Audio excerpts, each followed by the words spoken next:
بسم اللہ الرحمن الرحیم الحمد للہ رب العالمین والعاقبۃ للمتقین والصلاة والسلام علی سید الانبیاء والمرسلین وعلی آلہ واصحابہ اجمعین اما بعد۔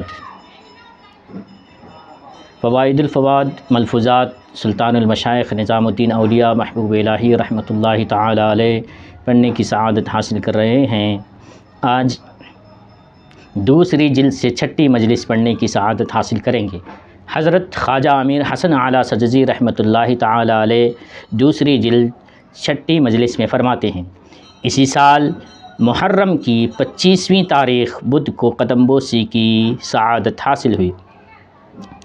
ان لوگوں کا ذکر آیا جو دولت کو جمع کرتے ہیں اور جس قدر دولت زیادہ ہوتی ہے اتنی ہی اور زیادہ مانگتے ہیں، جس قدر زیادہ ہوتی ہے اتنی زیادہ مانگتے ہیں۔ حدیث زبان مبارک سے ارشاد ہوا کہ حق تعالیٰ نے مختلف قسم کی طبیعتیں بنائی ہیں۔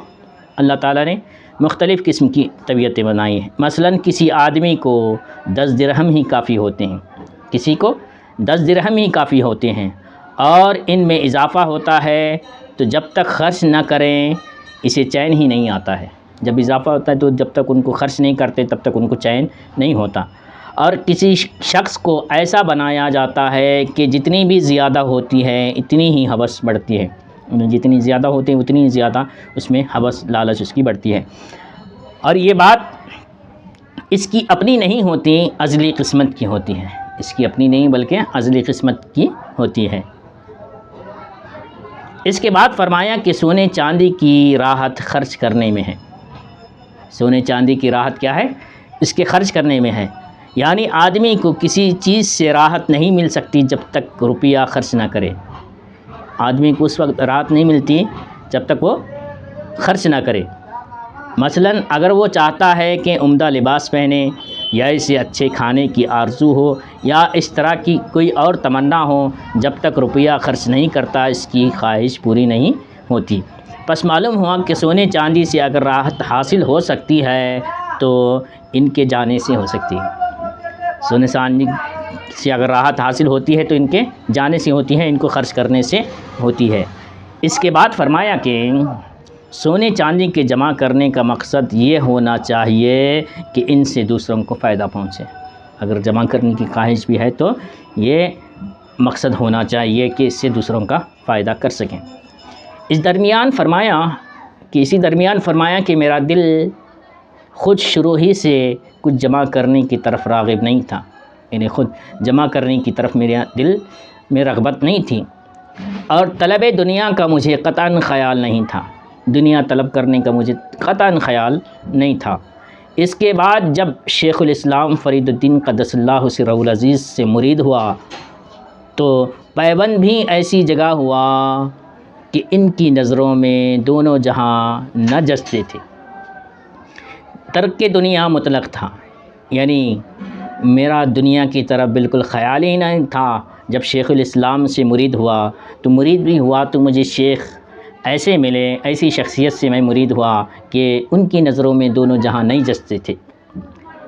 ترک کی دنیا مطلقاً ترک دنیا تھا، آپ کے پاس بھی دنیا کی کوئی یہ نہیں تھی، طلب نہیں تھی۔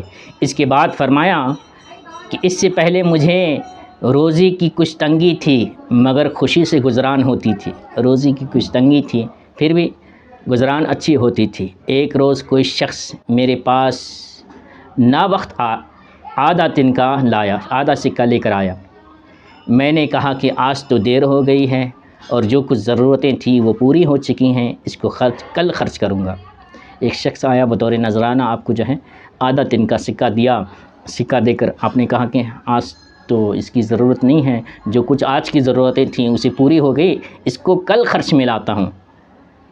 تو فرماتے ہیں جب رات ہوئی اور میں عبادت میں مشغول ہوا تو اس آدھے تنکے نے میرے دل کے دامن کو پکڑ لیا اور نیچے کھینچنا شروع کیا۔ میرے دل کو پکڑا اور دل نیچے عبادت سے نیچے کھینچنے لگا۔ جب میں نے یہ حال دیکھا تو کہا خداوند صبح کب ہوگی، میں اس سے پیچھا چھڑاؤں گا اور خرچ کروں گا۔ اللہ اکبر! کب صبح ہوگی، کب اس تنکے کو خرچ کریں گے، اس سے چھٹکارا پائیں گے۔ یہ حال خاصان خدا کا تھا۔ اپنے پاس ایک آدھا تنکا بھی رکھنا گوارا نہیں کرتے تھے۔ دنیا کی کوئی طلب ان کے پاس نہیں ہوتی تھی، دنیا آتی خرچ کرتے، دنیا آتی خرچ کرتے۔ اللہ اکبر، اللہ اکبر۔ مشائخ کے پاس دنیا کی کوئی قدر نہیں تھی، بلکہ دنیا والوں کے پاس مشائخ کی بڑی قدر ہے۔ وہ دنیا سے دور بھاگتے تھے، دنیا ان کے پیچھے بھاگتی تھی۔ آج ہمارا حال یہ ہے کہ ہم دنیا کے پیچھے بھاگتے ہیں، دنیا ہمیں ٹکراتی ہے۔ اللہ تبارک و تعالی ہمیں ترک دنیا کی، بزرگوں کے اس ترک دنیا کے صدقے اللہ تبارک و تعالی ہمیں بھی دنیا سے بے تعلقی کی توفیق عطا فرمائیں۔ یہ ہماری 6ویں مجلس ختم ہوا چاہتی ہیں، ہم دعا کرتے ہیں اللہ تبارک و تعالی سے ہمیں ان ملفوظات کی برکتیں عطا کریں۔ وآخر دعوانا الحمدللہ رب العالمین۔ السلام علیکم ورحمۃ اللہ وبرکاتہ۔